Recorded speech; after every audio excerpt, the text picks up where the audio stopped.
Punjab assembly इंतखाबात की तैयारियां जारी हैं। पर्चा नामजदगी का सिलसिला भी जारी है। आज कई दिग्गजों ने पर्चा नामजदगी दाखिल की। नवजोत सिंह सिद्धू ने भी अमृतसर मशरिक सीट से अपना पर्चा नामजदगी दाखिल किया। सिद्धू ने मीडिया से बात करते हुए कहा कि अगर बिक्रम सिंह मजेठिया में हिम्मत है तो वो मजेठिया सीट छोड़ दें और सिर्फ अमृतसर मशरिक से इलेक्शन लड़कर दिखाएं। इस दौरान सिद्धू ने अपनी टीम के साथ गुरुद्वारा बाबा दीप सिंह शहीद पर माथा टेका। हमने सिद्धू जी और हमारे जो डिस्ट्रिक्ट प्रेसिडेंट हैं अश्विनी कुमार पप्पू जी, हम सब ने इकट्ठे तीनों जानों ने जाके अंदर नॉमिनेशन पेपर फाइल किए हैं और नॉमिनेशन पेपर फाइल करने के बाद आज फिर यहाँ बाबा दीप सिंह जी के माथा टेकने के लिए यहाँ आ गए हैं, बाबा दीप सिंह का आशीर्वाद लेने के लिए, ताकि हमारी चढ़ती कला रहे और हम ईमान की लड़ाई लड़ें और ईमान की लड़ाई लड़के इस जगह में विजयी होकर दोबारा फिर आए। बाबा जी के इस पवित्र स्थान से मेरी घरवाली की जान बची थी।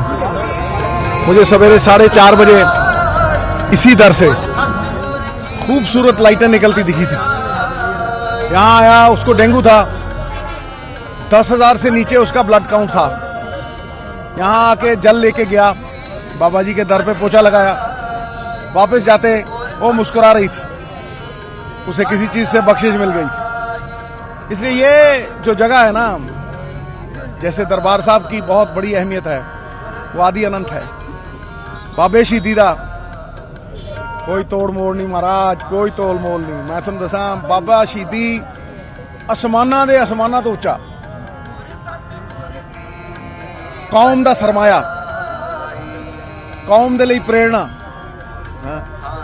कौम दे लई एक संस्था जिथे साडे वर्गे हाड़ मास दे पुतले आउणगे जाणगे, पर बाबा शहीदी सदा प्रेरणा दा स्रोत बन के नाले दरबार साहब नाले इत्थे। उधर उत्तर प्रदेश में इंतखाबी तैयारियां भी जोरों पर हैं। अमित शाह आज इंतखाबी तशरीर के लिए देवबंद पहुंचे, लेकिन अचानक अमित शाह को देखने के लिए काफी तादाद में लोग यहां पहुंच गए, जिसके चलते शाह ने अपना दौरा बीच में ही रद्द कर दिया। चूंकि इलेक्शन कमीशन ने कई तरह की पाबंदियां आयद कर रखी हैं और अवाम की भीड़ को देखकर अमित शाह ने देवबंद का दौरा रद्द किया और वहां से सहारनपुर के लिए निकल गए।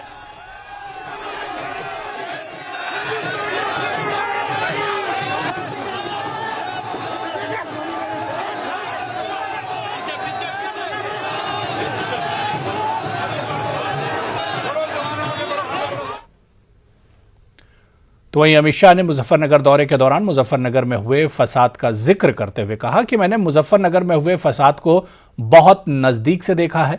जो मुतासिर थे उन्हें मुल्जिम बना दिया गया और जो मुल्जिम थे उन्हें मुतासिर की फहरिस्त में जगह दी गई।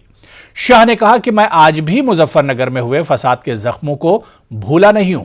मुझे उम्मीद है कि बीजेपी की फतेह का ऐलान यहीं से होगा। आज उत्तर प्रदेश का हाल यह है कि यहां बीजेपी की सरकार बनने के बाद गुंडे उत्तर प्रदेश की बाउंड्री के बाहर जा चुके हैं।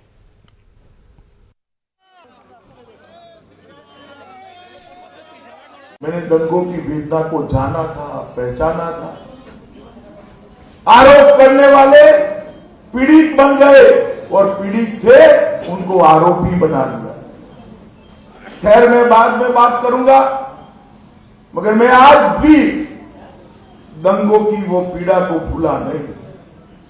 फिर भी 14, 17 और 19 को जब भी यहां भारतीय जनता पार्टी आई, जब भी मैं आया, जब भी मोदी जी आए, आपने भाजपा की झोली को वोटों से भरकर यहां से हमारे,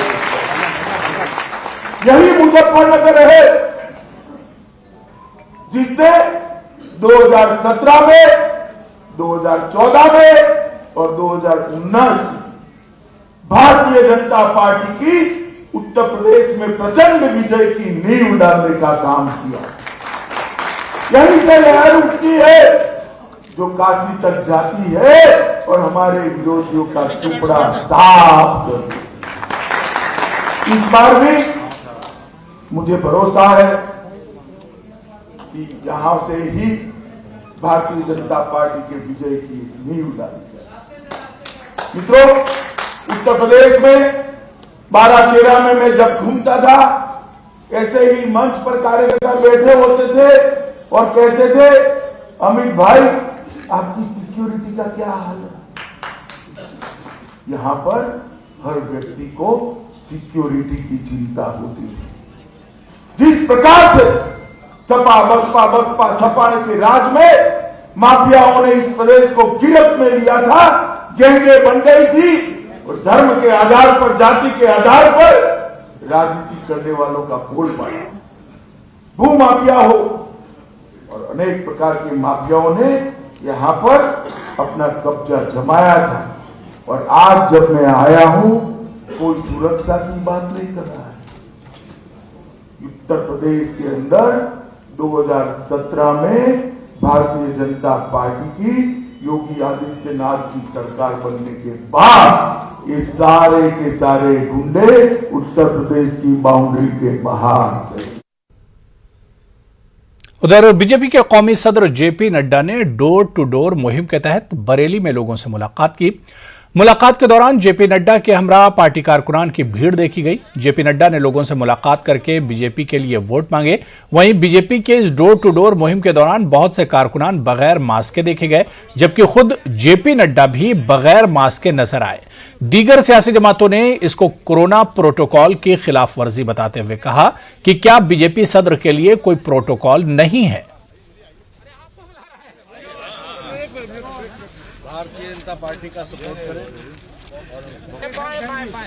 सर्किल जो है। उत्तर प्रदेश के नायब वजीर आला केशव प्रसाद मौर्य ने अपने एक बयान में कहा है कि JP Nadda door to door जाकर लोगों से वोट मांग रहे हैं और इलेक्शन कमीशन की हिदायत का भी ख्याल रख रहे हैं, लेकिन हकीकत इसके बरक्स है। बीजेपी के सदर जेपी नड्डा के डोर टू डोर मुहिम के दौरान इलेक्शन कमीशन की हिदायत को बालाए ताक रख दिया गया। देखिए, संहिता के क्रम में यह तय किया गया है कि 5-5 लोगों का एक समूह हो, लोगों के पास वोट मांगने हाथ जोड़ करके जाएगा। भाजपा जा रही हर घर और हर द्वार हाथ जोड़ करके हम लोग वोट मांग रहे हैं। जब चुनाव आचार संहिता के क्रम में यह तय किया गया है कि 5-5 लोगों का एक समूह हो, लोगों के पास वोट मांगने हाथ जोड़ करके जाएगा। भाजपा जा रही हर घर और हर द्वार हाथ जोड़ करके हम लोग वोट मांग रहे हैं। उत्तर प्रदेश असेंबली इंतखाबात के दरमियान अखिलेश यादव इंतखाबी दौरे पर हैं। आज अखिलेश यादव ने गाजीपुर में आरएलडी के सदर जयंत चौधरी के साथ प्रेस कॉन्फ्रेंस की, जो इत्तेहाद में उनकी शराकतदार हैं। इस मौके पर अखिलेश ने किसानों के मसले पर बीजेपी पर हमला करते हुए दोबारा अपनी हुकूमत बनाने का दावा किया। अखिलेश ने ज़राई कवानीन के हवाले से किसानों पर होने वाले जुल्म का भी प्रेस कॉन्फ्रेंस में जिक्र किया।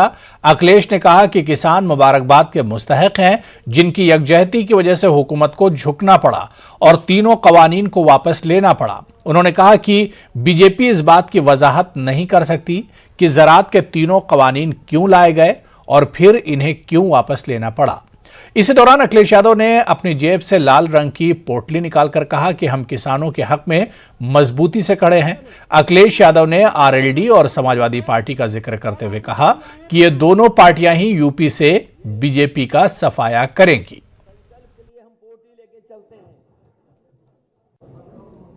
किस तरीके से गाजीपुर बॉर्डर सील किया गया, कीलें लगाई गई, बोल्डर्स लगाए गए, न जाने कितनी फायर ब्रिगेड, न जाने कितनी पुलिस, और उसके बावजूद भी किसान न गाजीपुर बॉर्डर से हटा, ना टिकरी बॉर्डर से, और जहां जहां बैठा था किसान वहां बैठा रहा और इंतजार करता रहा कि कब सरकार उनकी बात मानेगी। भारतीय जनता पार्टी ने जो कानून वापस लिए हैं, आज तक किसानों को नहीं समझा पाए। आखिरकार भारतीय जनता पार्टी को समझाना चाहिए कि 3 कानून लाए थे, तो तीनों कानून उनके हक में कैसे थे, और जब तीनों कानून हटाए उन्होंने, तो तीनों कानून किसानों के हक में क्यों नहीं थे। आखिरकार भारतीय जनता पार्टी ने किसानों को अपमानित क्यों किया। अपमानित करने का काम अगर किसी ने किया तो भारतीय जनता पार्टी ने किया। इसीलिए मैं अपने संग अन्न लेकर के चलता हूं। ये अन्न की लाल पोटली, लाल टोपी और अन्न की लाल पोटली इनको सबक सिखाने का काम करेंगे। और हमने तो कहा कि अन्न संकल्प कोई भी ले सकता है, भारतीय जनता पार्टी को हराने के लिए और हटाने के लिए और इनको भगाने के लिए। और जिस तरीके से कोरोना आया और हमने आपने देखा कि मजदूर अपने घर पैदल पैदल चले गए।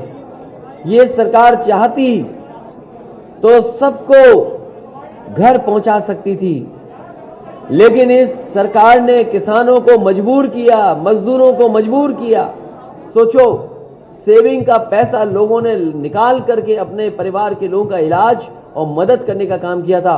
उस समय जब सबसे ज्यादा सरकार की जरूरत थी, तब सरकार ने गरीबों को, आम लोगों को अनाज छोड़ने का अगर किसी ने काम किया था तो भारतीय जनता पार्टी ने। इसको को रोजगार और नौकरी दे दें। अगर रोजगार और नौकरी के लिए हमें कोई बड़ा पैकेज भी देना पड़ेगा तो समाजवादी सरकार पीछे नहीं हटेगी। किसान जो हमें पेट भरता और कपड़े दे पहनाता है, उसके हक में हम दोनों लोग लगातार इसी तरह से संकल्प करते रहेंगे और लड़ाई लड़ते रहेंगे जब तक भारतीय जनता पार्टी को हटा न लें और उत्तर प्रदेश से सफाया न कर दें।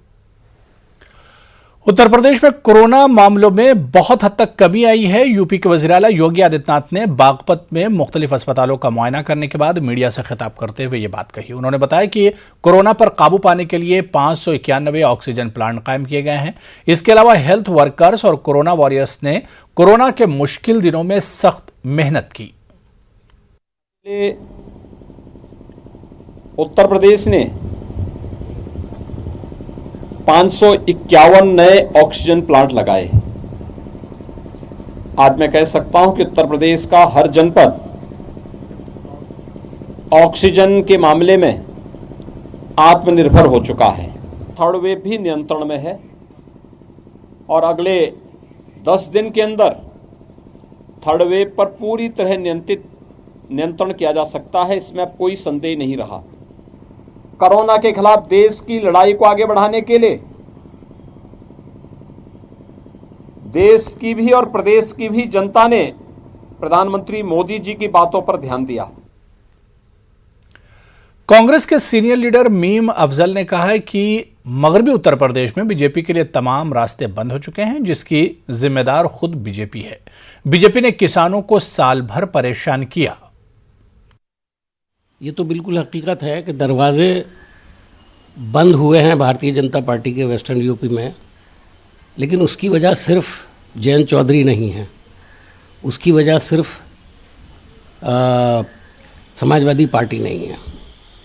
इसकी सबसे बड़ी वजह किसानों के साथ जो सुलूक किया और 1 साल तक जिस तरह उनको बर्बाद किया गया और जिस तरह से उनकी शहादत हुई, 700 से ज़्यादा किसान जो हैं वो मारे गए। और उसके बाद इस मसले को डील करने में जिस बर्बरता के साथ काम किया गया, टायरों में कुचला गया उनको, किसानों को, और उसके बाद कोई एक्शन भी उस मिनिस्टर के खिलाफ नहीं हुआ जिसके बेटे ने सब कुछ किया, तो वो असल वजह है। पेगासस स्पाइसवेयर मामला एक बार फिर सुर्खियों में है। अमेरिका के एक रोजनामे में शाये रिपोर्ट में यह दावा किया गया है कि हिंदुस्तान ने पेगासस स्पाइसवेयर 2017 में इजराइल से दिफाई सौदे के तहत खरीदा था। अखबार की रिपोर्ट के मुताबिक पेगासस $2 अरब के दिफाई सौदे का हिस्सा था। अखबार ने अमेरिकी खुफिया एजेंसी के बारे में भी लिखा है कि एजेंसी भी इस सॉफ्टवेयर को खरीदने की ख्वाह थी, लेकिन 1 साल तक टेस्ट करने के बाद इसने इसका इस्तेमाल न करने का फैसला किया। रिपोर्ट के मुताबिक मैक्सिको और सऊदी अरब के जरिए पेगासस का इस्तेमाल किया गया। सऊदी अरब ने मुखालिफिन, जहदकारों और सहाफियों के खिलाफ इसका इस्तेमाल किया। सहाफी जमाल खाशकजी के साथियों की निगरानी के लिए भी इसी सॉफ्टवेयर का इस्तेमाल किया गया। अमेरिकी अखबार की रिपोर्ट पर बीजेपी लीडर सुब्रमण्यम स्वामी ने मरकज से वजाहत तलब की है। उन्होंने ट्वीट किया कि जाहिरी तौर पर हुकूमत ने पार्लियामेंट और सुप्रीम कोर्ट को गुमराह किया है।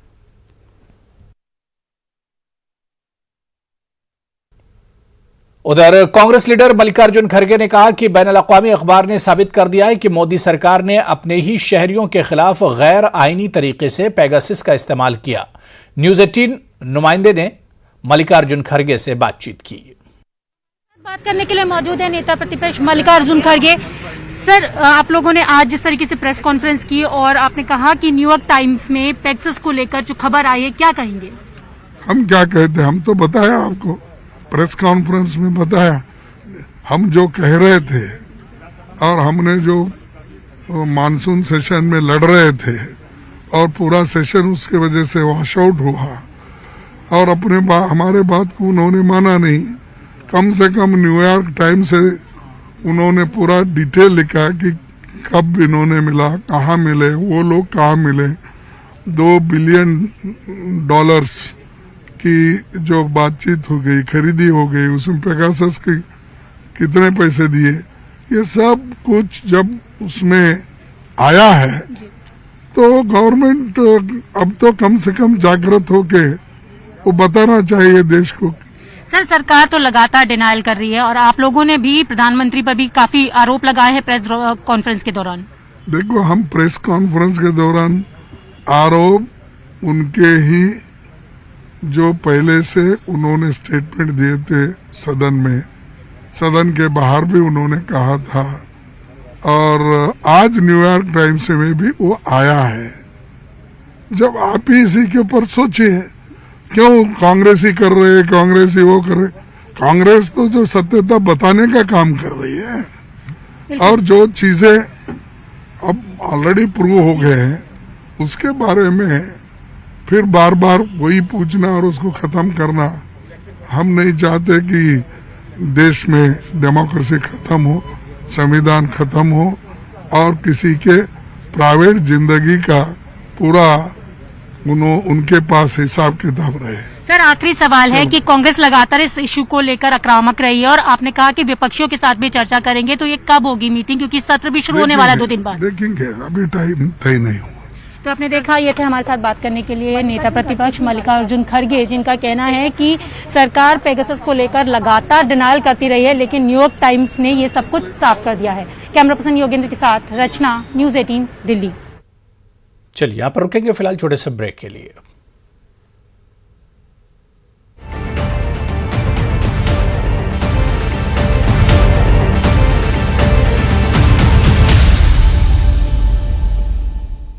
मध्य प्रदेश में हुकूमत के दावों के बावजूद मजहबी मनाफरत कम होने का नाम नहीं ले रही है। नामनेहाद तंजीमों के जरिए एक फिरके के लोगों को जदोकोब करने का सिलसिला जारी है। खंडवा में एक फिरके के लोगों का घर और गाड़ी जलाने का मामला अभी सर्द भी नहीं पड़ा था कि मध्य प्रदेश के रतलाम में बोहरा समाज के एक शख्स को इसलिए मारा गया कि उसने गाय के सामने बैठकर इस्तिंजा किया था। हालांकि सैफुद्दीन नामी शख्स ने अपनी गलती के लिए माफी भी मांगी, इसके बावजूद उसे जदोकोब किया गया। मामला सुर्खियों में आने के बाद हालांकि पुलिस ने 3 लोगों को गिरफ्तार कर लिया है, लेकिन बोहरा समाज में इस मामले को लेकर नाराजगी बरकरार है।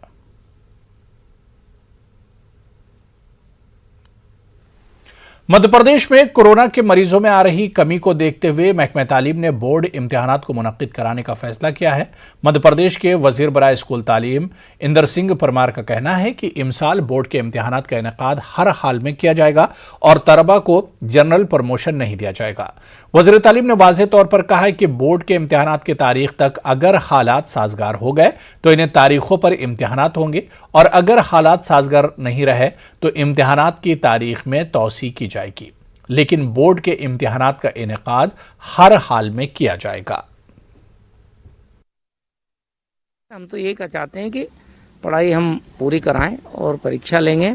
10वीं और 12वीं का बोर्ड की परीक्षा का जहाँ तक सवाल है, वो भी कोरोना की परिस्थिति पर निर्भर करेगा। यदि कोरोना हमारी इस तारीख तक ठीक ठाक रहा, कंट्रोल में रहा, तो हम परीक्षा लेंगे। हमारी पूरी तैयारी है, अन्यथा थोड़े दिन बाद हम परीक्षा लेंगे, लेकिन परीक्षा लेंगे। इसलिए मैं सभी छात्रों से, अभिभावकों से, आप लोगों के माध्यम से अपील कर रहा हूँ कि सब अपनी पढ़ाई करें, घर पर पढ़ाई करें, अपने शिक्षक से मार्गदर्शन प्राप्त करें और पढ़ाई बाधित ना हो, किसी भी प्रकार की अफवाह में ना आए। पार्लियामेंट के बजट इजलास की इब्तिदाई 2 दिन वक्फा सफर नहीं होगा। 31 जनवरी को सदर जमहूरिया रामनाथ कोविंद के खिताब के बाद इक्तिसादी सर्वे पेश किया जाएगा। बजट की पेशी से कबल इक्तिसादी सर्वे पेश किया जाता है। 1 फरवरी को वज़ीर दाखिला निर्मला सीतारमण बजट पेश करेंगी। ख्याल है कि पार्लियामेंट का बजट इजलास 31 जनवरी से शुरू होने वाला है, जो 11 फरवरी तक जारी रहेगा। बजट इजलास का दूसरा मरहला 14 मार्च से 8 अप्रैल 2022 तक होगा।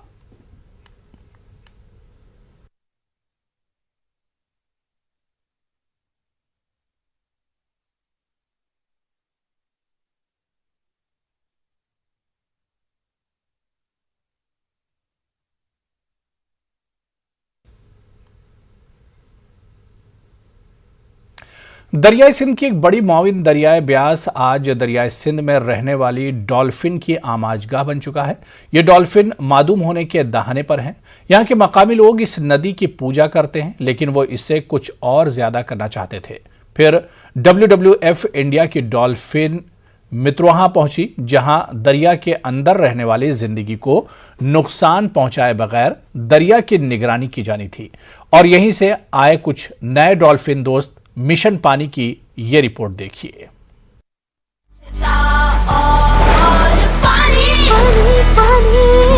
हमको बचानी है ये जिंदगानी। मेरा नाम अंचल है। गुरप्रीत सिंह बागा जी। मैं बलवीर ਸਿੰਘ ਸਰਪੰਚ ਕਰਮੂ ਵਾਲਾ। ਦਰਿਆ ਦਾ ਪਾਣੀ ਜਿਹੜਾ ਸੀ ਪਹਿਲਾਂ ਤੇ ਬਹੁਤ ਪੀਣ ਯੋਗ ਪਾਣੀ ਸੀਗਾ। ਹੁਣ ਕੁਝ ਇੰਡਸਟਰੀਆਂ ਲੱਗਣ ਕਾਰਨ ਪਾਣੀ ਜਿਹੜਾ ਪ੍ਰਦੂਸ਼ਣ ਕਰਕੇ ਥੋੜਾ ਜਿਹਾ ਖਰਾਬ ਹੋ ਗਿਆ। ਸਰਕਾਰ ਤੋਂ ਅਪੀਲ ਕਰਦੇ ਵੀ ਕੋਈ ਜਿਹੜੇ ਪ੍ਰੋਜੈਕਟ ਲੱਗੇ ਆ, ਫੈਕਟਰੀਆਂ ਲੱਗਣੀਆਂ ਵਾ, ਜਿਹੜਾ ਗੰਦੇ ਪਾਣੀ ਦਾ ਜਿਹੜਾ ਵਾ ਸੰਕੋਚ ਕੀਤਾ ਜਾਵੇ ਤੇ ਜਾਂ ਵਿੱਚ ਜਿਹੜੇ ਜਾਨਵਰ ਵਾ, ਪਾਲਤੂ ਜਾਨਵਰ ਆ, ਡਾਲਫਿਨ ਹੋ ਗਿਆ, ਘੜਿਆਲ ਹੋ ਗਏ, ਮੱਛੀ ਹੋ ਗਈ, ਹੋਰ ਹੋ ਗਿਆ, ਉਹਨਾਂ ਦੀ ਜਿਹੜੀ ਆ ਜੀਵਣਾ ਜਿਹੜਾ ਵਾ ਵਧੀਆ ਹੋ ਸਕੇ ਜੀ। ਡਾਲਫਿਨ ਬੜੀ ਦੁਰਲੱਭ ਜਾਤੀ ਦਾ ਬੜਾ ਸੁੰਦਰ ਜੀਵ ਆ। ਅਸੀਂ ਕਿਸਮਤ ਵਾਲੇ, ਅਸੀਂ ਭਾਗਾ ਵਾਲੇ ਆ ਕਿ ਸਾਡੇ ਤੋਂ ਥੋੜੀ ਦੂਰ ਹੀ ਇਹ ਸਾਡੇ ਇਹਦਾ ਬਸੇਰਾ ਵਾ। ਸਾਫ਼ ਪਾਣੀ ਦੀ ਸ਼ੌਕੀਨ ਆ ਤੇ ਕੋਸ਼ਿਸ਼ ਕਰੀਏ ਕਿ ਬਿਆਸ ਨੂੰ ਸਾਫ਼ ਸੁਥਰਾ ਰੱਖੀਏ ਤੇ ਇਹਦਾ ਬਸੇਰਾ ਬਣਿਆ ਰਵੇ ਤੇ ਇਹਦਾ ਪਰਿਵਾਰ ਦੇ ਵਿੱਚ ਵਾਧਾ ਹੋਵੇ। ਸਾਨੂੰ ਕਦੀ ਸਾਡੀਆਂ ਕਿਤਾਬਾਂ ਦੇ ਵਿੱਚ ਦੱਸਿਆ ਨਹੀਂ ਗਿਆ ਸੀਗਾ ਕਿ ਹਰੀਕੇ ਦੇ ਬਿਆਸ ਦਰਿਆ ਦੇ ਵਿੱਚ ਜਿਹੜੀ ਡਾਲਫਿਨ ਪਾਈ ਜਾਂਦੀ ਹੈ। ਪਰ ਜਦੋਂ ਅਸੀਂ ਵਾਟਰ ਸਕੂਲ ਦੀ ਕਲਾਸ ਲਗਾਈ ਤੇ ਸਾਡੇ ਜਿਹੜੇ ਟੀਚਰ ਸੀ ਉਹਨਾਂ ਨੇ ਸਾਨੂੰ ਪ੍ਰੈਕਟੀਕਲੀ ਦੱਸਿਆ ਤੇ ਪੋਸਟਰ ਦੇ ਰਾਹੀਂ ਵਿਖਾਇਆ ਵੀ ਕਿ ਜਿਹੜਾ ਬਿਆਸ ਦਰਿਆ ਦੇ ਵਿੱਚ ਡਾਲਫਿਨ ਪਾਈ ਜਾਂਦੀ ਹੈ। ਮੈਂ ਕਰਮੂਵਾਲ ਦਾ ਰਹਿਣ ਵਾਲਾ। ਕੰਮ ਮੇਰਾ ਬੇੜੀ ਦਾ 6 ਸਾਲ ਹੋ ਚੱਲੇ ਬੇੜੀ ਬੰਦੇ ਨੂੰ ਤੇ ਮੈਨੂੰ WWF ਦੀ ਟੀਮ ਮਿਲੀ ਲਾ ਮਹਿਕਮਾ। ਫਿਰ ਮੈਂ ਉਹਨਾਂ ਨੂੰ ਦੁਬਾਰਾ ਖਬਰ ਦੇਣ ਲੱਗ ਪਿਆ ਵੀ ਇਸ ਤਰ੍ਹਾਂ ਇੱਥੇ ਨਿਕਲਦੀ ਆ।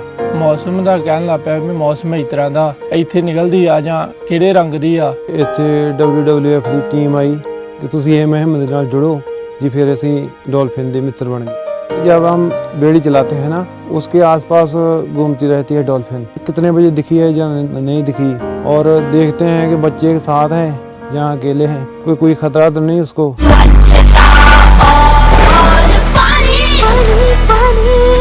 हमको बचानी है ये जिंदगानी। तो चलिए इस बुलेटिन में अभी फिलहाल इतना ही। आदाब।